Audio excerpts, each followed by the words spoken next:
this is Chetan from Visma Times and you're watching a quick tips and tricks video of the Vivo U20. This is the U20 that is the successor to the U10, and this is a pretty good phone that's priced just over 10,000 rupees at 11,000, and this comes with a set of good features, and this runs FunTouch OS, the newest OS version of FunTouch, that's version 9.2. That's based on Android 9 Pie, and it comes with the Snapdragon 675 processor. It has 6 GB of RAM, 64 GB storage, though there are variants. We are particularly using this phone to review it, and in this video we are going to talk about some of the features that would enhance the experience of the entire usage of this device. So let's start with some of the basic ones. Firstly, with the fingerprint and the face unlock to set it up, and how good is it. So to do that, you need to go to settings, fingerprint, face and passcode. Here you'll see the options of fingerprint and face. You'll have to first set one of the basic options alongside the fingerprint. So you'll have to set either the 4-digit password, 6-digit password, pattern, or your alphanumeric password. So once you're done with that setting of the passcode, you'll have to register the fingerprint. So the fingerprint sensor is present on the back of the device.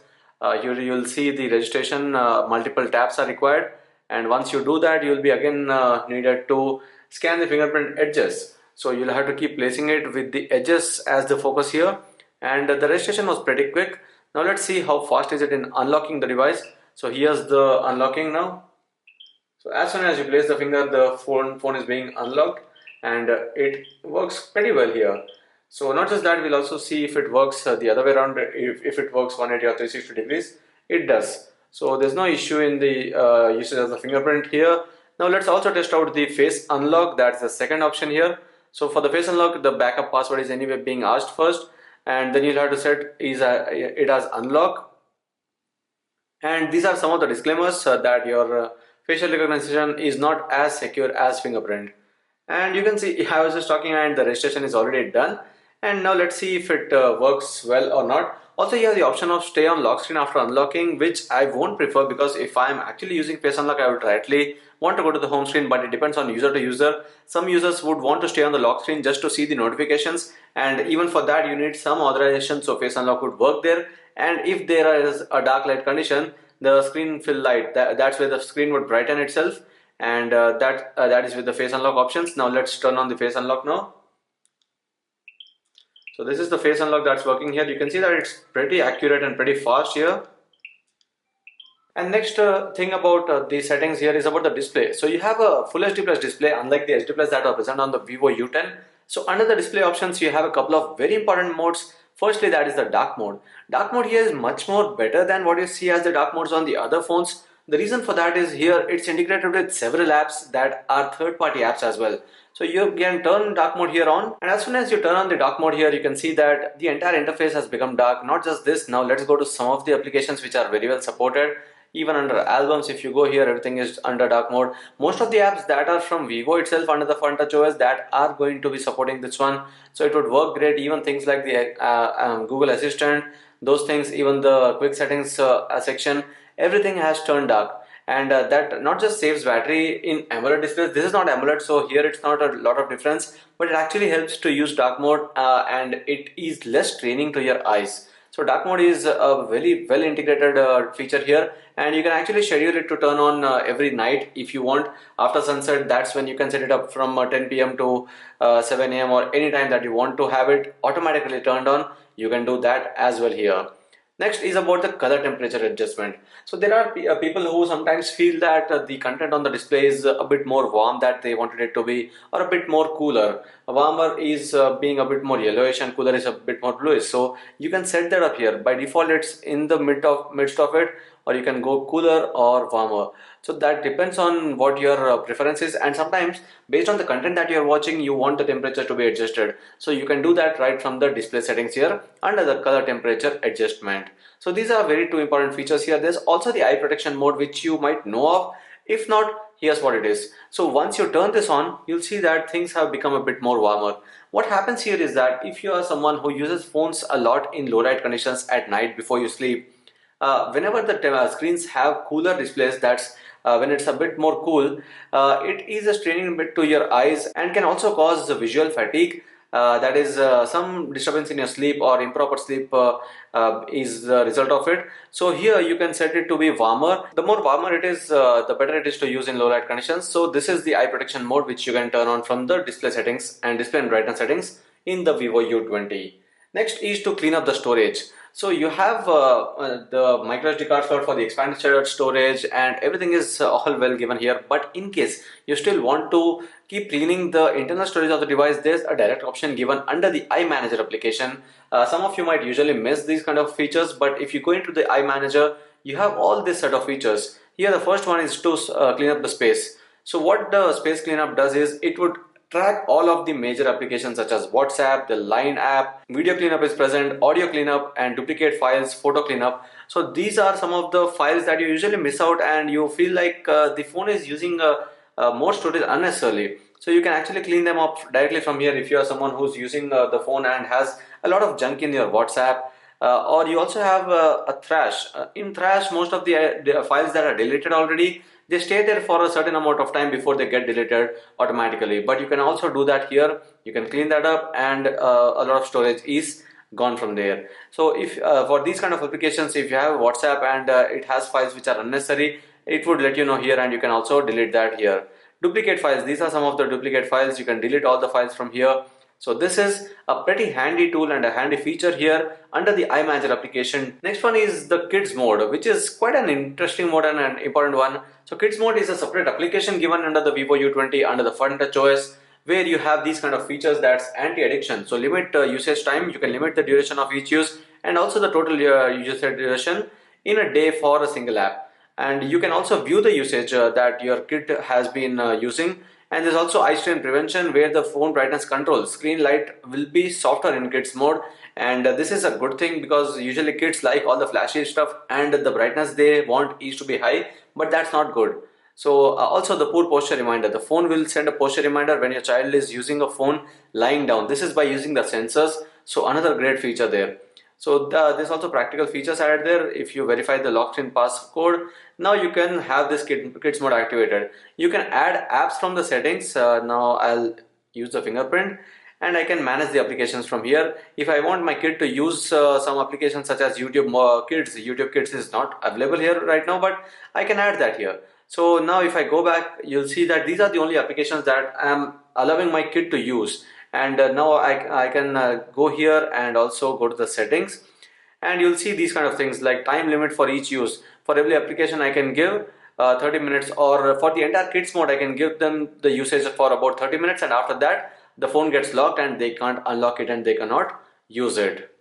And now to go back to the regular mode, you have to press on exit, and you'll have to use one of your passcode options, and you'll be back to the normal mode. And now here's one mode for the gamers. If you go into the settings, you have the ultra game mode, which is again a very useful feature for the gamers. What happens here is there's a huge set of features that change here. Vivo has been known to do quite a bit of things in the gaming industry right now in India, and they have been organizing tournaments as well. That is why they have been working on the gaming part of the smartphones. Here the ultra game mode, what it does is you have the restriction of background calls, or you can allow them. You can block the notifications. You have an esports mode where when this is turned on, the following functions will be enabled. That's closing of the background applications, smart performance optimization, touchscreen optimization, where there's no mistake touch that happens. There's also smart temperature rising strategy. So during games, good performance is still provided even when the phone temperature is high. As the performance is not compromised, the phone may stay overheated for a long time. So what happens here is again, usually what we see with most of the smartphones is there's thermal throttling that happens whenever the phone is getting heated up. The performance of the game is reduced. Here you can turn that off so that performance is not compromised though the phone will be heated up.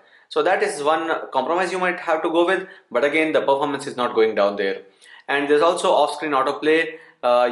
Your game will be continuing running when the screen is off, and this can solve the issue where games stop running after the screen is automatically locked and reduce the power consumption during autoplay. So you can turn that off. You can turn that on as well and prevent accidental touches. The three-finger screen capture function will be disabled here, and there's also game assistant.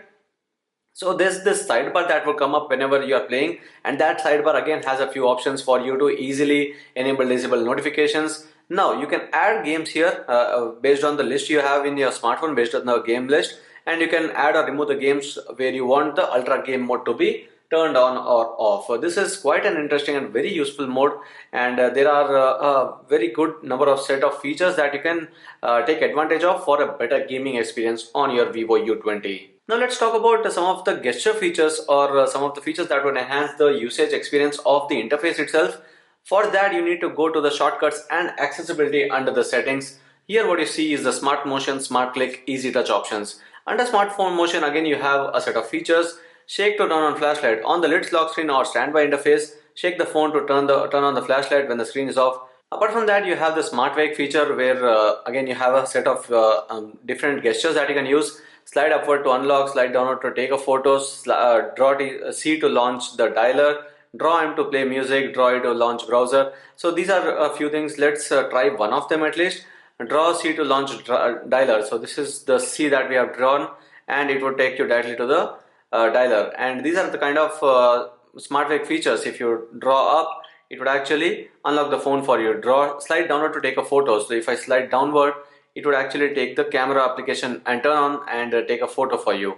So these are some of the features that are under the smart wake option. Now there's also air operation where you can blank screen glance. So here what happens is when the phone is laid flat and the screen is blank, you can check the status of the phone by waving your palm across the top of the phone, and it would give you the set of notifications. And again, that depends on the lock screen as well, but it would give you the set of notifications if you have the setting activated for it. The smart turn on or off the screen where you can raise to wake, double click to light, and keep the smart keep bright. So smart keep bright is something where the front camera would be activated. It would see that if you are reading something, it would keep the display activated and it won't turn it off even if you have the display's turn off feature after a certain amount of time, after 30 seconds, 1 minute. If you have the feature to turn off the display, it would be on if you have this feature turned on. There's easy touch as well, where you're gonna have this ball. So this ball has all the shortcuts where you have the recent files, you have the calculator and search, scan, and screen recording, or the audio recording. These kind of features that can be completely customized here. You can have the visibility. It goes towards the side whenever you're not using it, and if you're using the regular interface, it will go towards the side and merge into it. Now you can actually tap on it or pull it to activate itself. And now the next feature is about the face video is the one-handed mode.